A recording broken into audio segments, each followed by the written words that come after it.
Hello, good morning student. Hero study 2.0 में आप सभी का हार्दिक स्वागत है। आशा करता हूं कि आप सभी लोग अपना लक्ष्य प्राप्त करने के लिए पूरी शिद्दत से मेहनत कर रहे होंगे। आज का जो सेशन है वो हमारा है भारतीय संविधान के नीति निर्देशक तत्व, मतलब डीपीएसपी। डीपीएसपी का कह लीजिए या डायरेक्टिव प्रिंसिपल स्टेट पॉलिसी। तो सेशन से पहले एक मोटिवेशन कोड जो आपको एनर्जीवान बनाएगा। मेहनत इतनी खामोशी से करो कि सफलता शोर मचा दे। मेहनत इतनी खामोशी से करो कि सफलता शोर मचा दे। तो डीपीएसपी जो होते हैं वो भाग 4 डीपीएसपी का उल्लेख हमारे भाग 4 में है। अनुच्छेद 36 से 51 तक। अनुच्छेद 36 से 51 तक। ठीक है, अनुच्छेद 36 से 51 तक भाग 4 में अनुच्छेद 36 से 51 तक इनका उल्लेख है। ठीक, ये हमारे भारत के संविधान के नीति निर्देशक तत्व हैं। तो 36 से 51 तक इनका उल्लेख है और ये हमारे आयरलैंड नामक कंट्री से लिए गए थे। ठीक है, भाग 4 और आर्टिकल 36 से 51 तक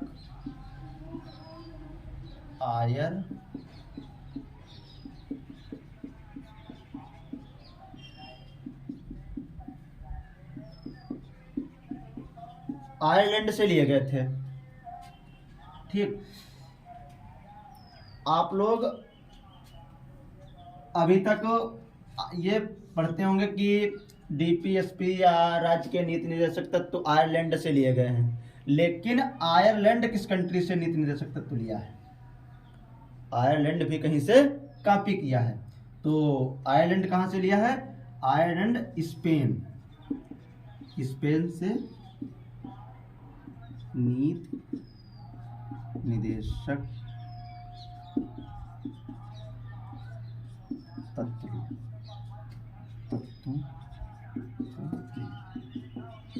को लिया।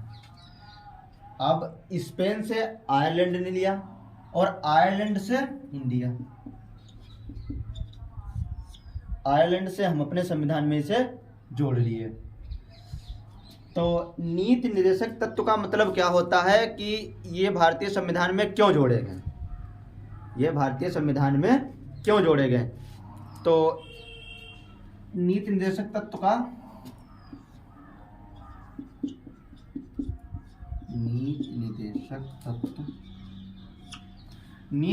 तत्व एक कल्याणकारी राज्य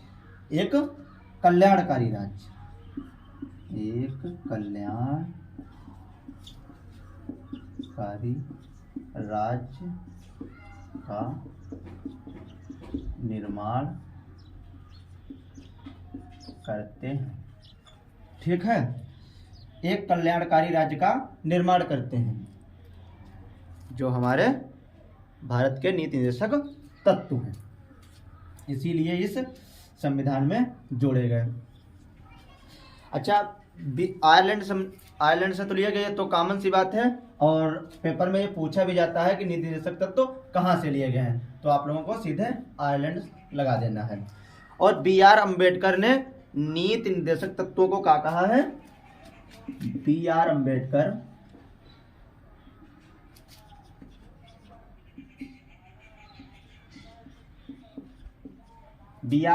ने नीति निर्देशक तत्वों को क्या कहा है? विशेषता वाला कहा है। तत्वों को विशेषता वाला कहा है।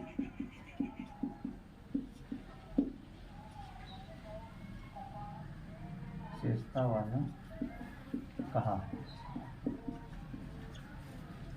कहा है। यह भी क्वेश्चन पेपर में पूछ सकता है कि B.R. अम्बेडकर ने नीति निर्देशक तत्व को क्या कहा है। तो इन्होंने क्या कहा है, विशेषता वाला बताया है या कहा है, कुछ भी आप लिख सकते हैं। यहाँ तक आप लोगों को क्लियर हो गया होगा। तो नीति निर्देशक तत्व, तो अब स्टार्ट करते हैं हम आर्टिकल मतलब अनुच्छेद। अनुच्छेद 36 से हम अब स्टार्ट कर रहे हैं। यहाँ तक आप लोगों को बेसिक जानकारी थी कि नीति निर्देशक तत्व कहाँ से लिए गए थे, इनका मतलब क्या था और हमारे संविधान में क्यों जोड़े गए थे। तो हमारे संविधान में इसलिए जोड़े गए थे कि एक कल्याणकारी राज्य का निर्माण करते हैं। अब हम आर्टिकल बढ़ते हैं 36 पर। आर्टिकल जो हमारा 36 है वो क्या कहता है, इससे पहले हम आप लोगों को मौलिक अधिकार बता चुके हैं। इससे पहले हम आप लोगों को मौलिक अधिकार पढ़ा चुके हैं। हम 2 सब्जेक्ट पढ़ाते हैं, मैथ और इंडियन कॉन्स्टिट्यूशन या भारतीय संविधान। 2 सब्जेक्ट हम केवल पढ़ाते हैं, बाकी नहीं। तो हमारी जो क्लास थी वो संविधान पे काफ़ी दिन से नहीं हुई थी, तो हम आज सोचे कि नीति निर्देशक तत्व, पहले हमारा मौलिक अधिकार हुए इससे पहले, अब हमारी जो क्लास है वो नीति निर्देशक तत्व की थी। तो एसएससी जीडी का पेपर चल ही रहा है, तो सोचे कि उसमें कुछ स्टूडेंट को लाभ पहुंच जाए। तो आर्टिकल जो 36 हमारा है, आर्टिकल 36 के अनुसार, आर्टिकल 36 के अनुसार, आर्टिकल 36 के अनुसार भाग 4 में हमारे जो हैं वो मौलिक अधिकार का नीति निर्देशक तत्व का उल्लेख है। ठीक है, नीति निर्देशक तत्व का उल्लेख है। राज्य शब्द वही अर्थ होगा, राज्य शब्द का वही अर्थ होगा, राज्य शब्द का वही अर्थ होगा, राज्य शब्द का वही अर्थ होगा जो मूल अधिकार भाग 3 में, जो मूल अधिकार भाग 3 में, जो मूल अधिकार भाग 3 में, भाग 3, क्योंकि मूल अधिकारों का उल्लेख जो किया गया है वो हमारे भाग 3 में है और नीति निर्देशक तत्व का उल्लेख जो किया गया है वो भाग 4 में किया गया है। ठीक है, यहाँ तक आप लोगों को समझ में आ गया होगा, यहाँ तक आप लोगों को समझ में आ गया होगा। आर्टिकल हमारा अब आता है 37। आर्टिकल जो 37 है इसमें नीति निर्देशक तत्वों को लोक कल्याणकारी राज्य का निर्माण करते हैं, ये भी आप 36 में लिख सकते हैं। लेकिन हम ये पहले ही बता चुके हैं आप लोगों को कि नीति निर्देशक तत्व हैं जो एक कल्याणकारी राज्य का निर्माण करते हैं या लोक कल्याणकारी राज्य का निर्माण करते हैं। अच्छा, आर्टिकल जो 37 है वो अति महत्वपूर्ण है। आर्टिकल 37 कहता है कि निर्देशक तत्व देश के शासन मूलभूत हैं। निर्देशक तत्व जो तत्व हमारे हैं देश के शासन में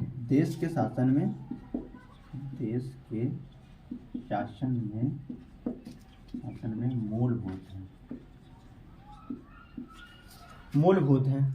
ठीक है, यहाँ तक आप लोगों को क्लियर हो गया होगा। ये हमारा आर्टिकल 37 कहता है, ये हमारा आर्टिकल 37 कहता है। और विधि बनाने के लिए, कोई मतलब हम कानून बनाते हैं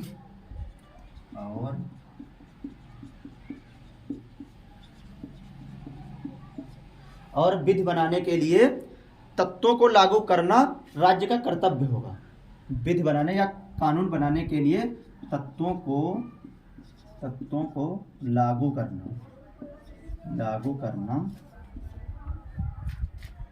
राज्य का कर्तव्य होगा।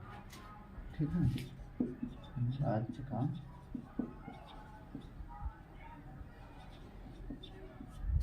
कर्तव्य होगा। ठीक है, राज्य का मतलब कहता है राज्य का कर्तव्य होगा।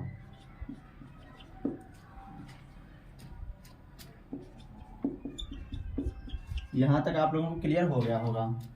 यहाँ तक आर्टिकल 37 भी आप लोगों को क्लियर हो गया होगा। आर्टिकल 37 कहता है कि नीति निर्देशक तत्व देश के शासन में मूलभूत हैं और विधि या कानून बनाने के लिए तत्वों को लागू करना राज्य का कर्तव्य होता है या कर्तव्य होगा। मूल अधिकार और नीति निर्देशक तत्व, इनमें बहुत बड़ा डिफरेंस है। मूल अधिकार और नीति निर्देशक तत्व में बहुत बड़ा डिफरेंस है। नीति निर्देशक तत्व जो हैं उन्हें हम सुप्रीम कोर्ट या हाई कोर्ट से लागू नहीं करवा सकते।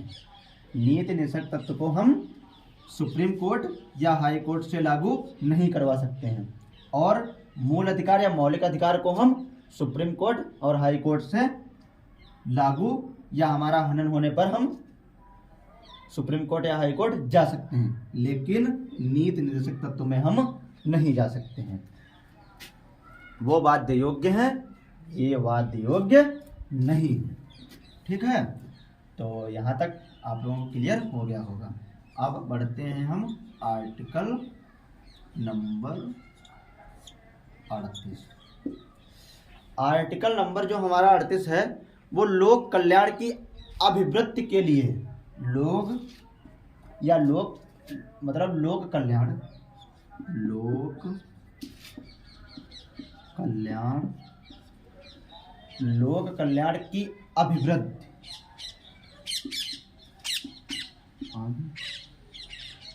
लोक कल्याण की अभिवृद्धि कर लीजिए या सामाजिक या आर्थिक, ये भी इसमें उल्लेख है। तो अभिवृद्धि को हम जोड़ते भी चलेंगे, अभिवृद्धि और आर्थिक, आर्थिक, ठीक है, सामाजिक और राजनीतिक न्याय समान, आर्थिक, सामाजिक, ठीक है, आर्थिक और सामाजिक और राजनीतिक, ठीक है,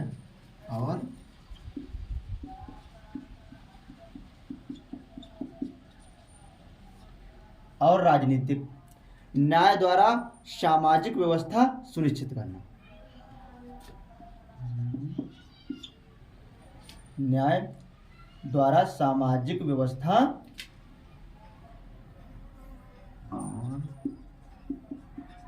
सामाजिक व्यवस्था,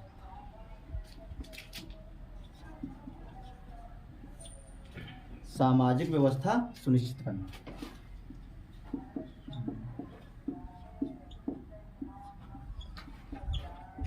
सुनिश्चित करना, ये वाला हमारा आर्टिकल नंबर 38 ये कहता है। ठीक है, और इसमें एक अति महत्वपूर्ण, इसमें एक अति महत्वपूर्ण असमानता, असमानता को समाप्त करना, को समाप्त करना। ठीक है, असमानता को समाप्त करना। आर्टिकल नंबर 38 यह कहता है कि लोक कल्याण की अभिवृद्धि और आर्थिक, सामाजिक, राजनीतिक, ये 3 प्रकार के न्याय संविधान में, हमारे भारतीय संविधान में 3 प्रकार के न्याय, 3 प्रकार के न्याय। न्याय कितने प्रकार के हैं? 3 प्रकार के, सामाजिक, आर्थिक, राजनीतिक। हमारे यहाँ 3 प्रकार से न्याय मिलता है। अब हम बढ़ते हैं आर्टिकल नंबर 39 पर। आर्टिकल नंबर 39 पर, आर्टिकल नंबर 39 अति महत्वपूर्ण आर्टिकल है जो पेपर में भर भर के पूछा जाता है।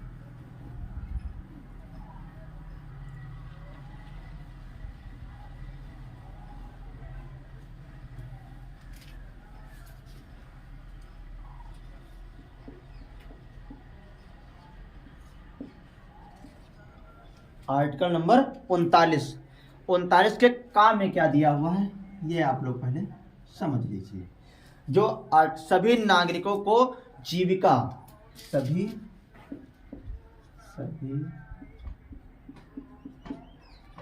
नागरिकों को जीविका, सभी नागरिकों को जीविका पर्याप्त साधन प्राप्त करने के लिए, पर्याप्त साधन पर्याप्त साधन प्राप्त करने का अधिकार।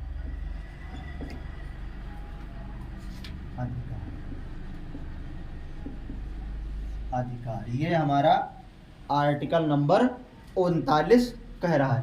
एक इसमें का इंपॉर्टेंट है, एक इसमें खा इंपॉर्टेंट। ठीक है, खा, सॉरी ये खा नहीं है, गा घड़ी। ठीक है, घा जो है महिला और पुरुष, स्त्री या पुरुष, महिला और पुरुष, महिला और पुरुष को समान कार्य के लिए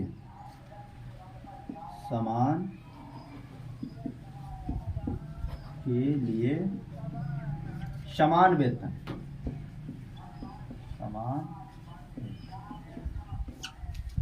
अति महत्वपूर्ण आर्टिकल घाघरी। महिला और पुरुष को समान कार्य के लिए समान वेतन प्राप्त होगा, चाहे स्त्री हो चाहे वो पुरुष हो, दोनों लोगों को समान कार्य के लिए समान वेतन प्राप्त होगा। अब आर्टिकल नंबर हमारा आता है 40। देखते हैं आर्टिकल नंबर 40 में क्या दिया गया है।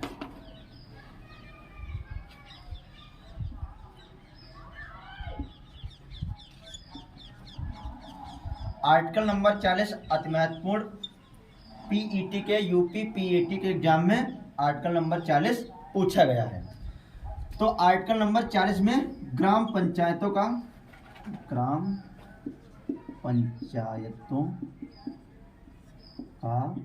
गठन, ग्राम पंचायतों का गठन, उन्हें आवश्यक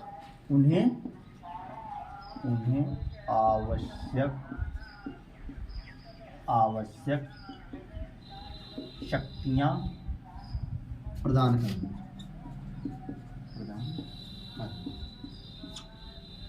ये हमारा आर्टिकल नंबर 40 कहता है। ग्राम, जैसे आपका गांव होता है, आप जिस गांव में रहते होंगे उसमें एक ग्राम पंचायत लिख के आता होगा। ग्राम पंचायत 2-3 गांव ऐड होंगे और एक गांव बड़ा होगा जिसे कहेंगे ग्राम पंचायत। कोई भी गांव का नाम होगा उस नाम को लेकर के हम कहेंगे। ग्राम पंचायत में जो ग्राम प्रधान होता है, गांव का जो प्रधान होता है, वो ग्राम पंचायत के तहत आता है, जिसे हम कहते हैं गांव का प्रतिनिधि या ग्राम पंचायत का मुखिया, जिसका डायरेक्ट इलेक्शन होता है, प्रत्यक्ष रूप से इलेक्शन होता है, प्रत्यक्ष इलेक्शन होता है। प्रॉपर जो हमारा प्रत्यक्ष लोकतंत्र देखने को जो मिलता है वो ग्राम पंचायत में मिलता है, जिसमें ग्राम प्रधान और वो होता है बीडीसी, एक होता है बीडीसी और एक होता है ग्राम प्रधान। तो जो स्टूडेंट गांव से होंगे तो उन्हें ये वाली जानकारी बहुत अच्छे तरीके से पता होगी। और इसमें जो गांव के प्रधान की जो एज होती है वो न्यूनतम 21 वर्ष होती है।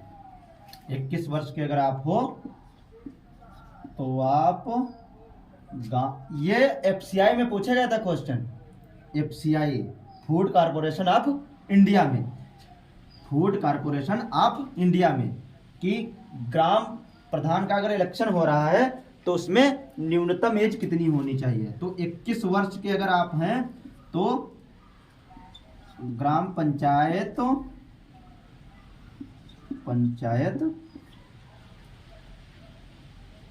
आप इलेक्शन लड़ सकते हैं, ग्राम पंचायत का आप इलेक्शन लड़ सकते हैं 21 वर्ष की आप एज पूरी कर लिए हो, ठीक है, और पागलवा दिवालिया ना हो। तो ये वाला question FCI food corporation of India इसमें पूछा गया था। तो आर्टिकल नंबर 40 और यूपी पेट में आर्टिकल नंबर 40 पूछा गया था। जितने हम आर्टिकल करा रहे हैं ये कहीं ना कहीं पेपर में जरूर पूछे गए हैं, और जिस तरीके से हम बता रहे हैं उस तरीके से अगर आप इन्हें पढ़ेंगे या ऐसे ही याद कर लेंगे, कहीं भी पेपर देने जाएंगे तो अगर आर्टिकल 39 या 40 पूछ रहा है तो सीधा ही सीधा पूछ देगा कि ग्राम पंचायतों का उल्लेख किस आर्टिकल में किया गया, तो सीधे आपको 40 लगा करके आ जाना है, सीधे आप लोगों को 40 लगा करके आ जाना है। अब आता है हमारा आर्टिकल नंबर 41। Article number 41। अच्छा, आर्टिकल नंबर 41 में क्या है? कुछ मामलों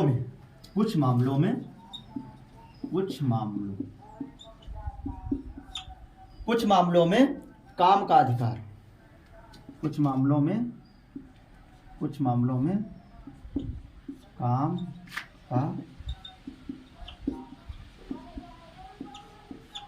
कुछ मामलों में काम का अधिकार, शिक्षा का अधिकार व शिक्षा का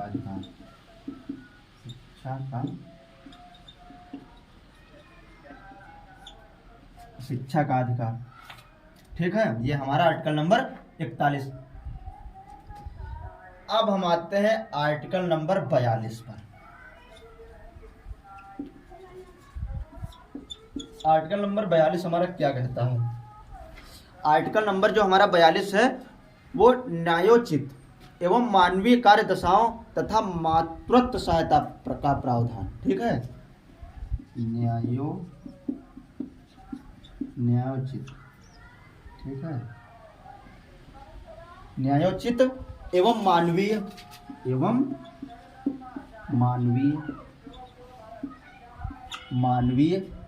कार्य दशाओं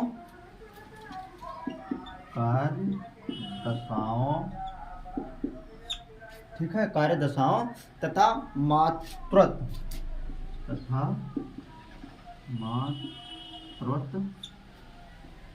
सहायता का प्रावधान,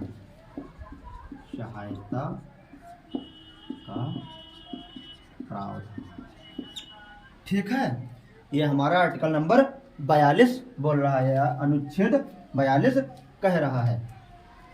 अब हम बढ़ते हैं आर्टिकल नंबर 43। अब आर्टिकल नंबर 43 की ओर हम जा रहे हैं।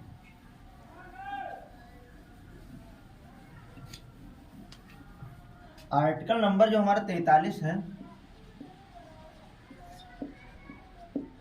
आर्टिकल नंबर 43 में क्या दिया हुआ है?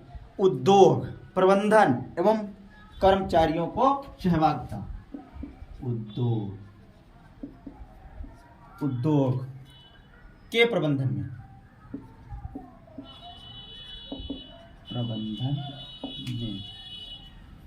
कर्मचारियों को सहभागिता।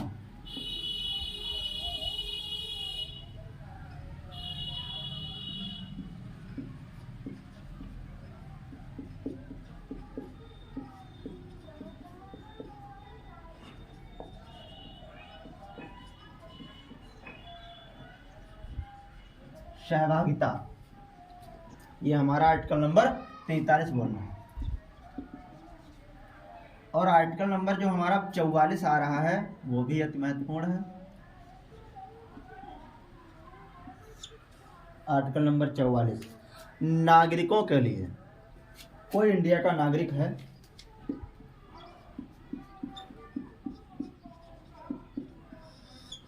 नागरिकों के लिए समान नागरिक संहिता,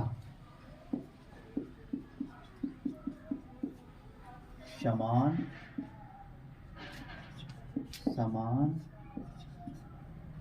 नागरिक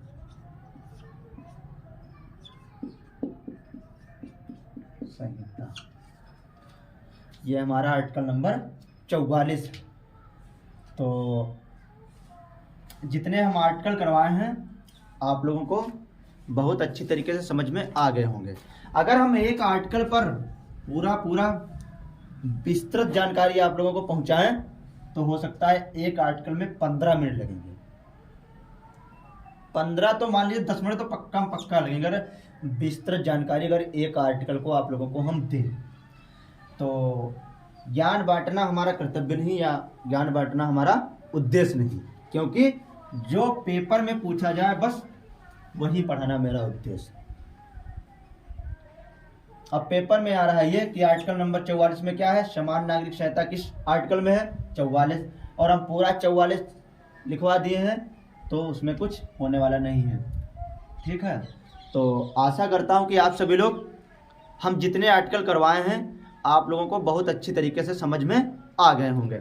जो नेक्स्ट क्लास जो हमारी होगी नीति निर्देशक तत्व पर ही होगी। जो कल हमारी क्लास होगी वो नीति निर्देशक तत्व पर होगी। तो कल हमारा नीति निर्देशक तत्व समाप्त हो जाएगा, फिर उसके आगे जो चैप्टर होगा हम आप लोगों को बता देंगे कल वाली क्लास में। और यहाँ तक आप लोगों को क्लियर हो गया होगा।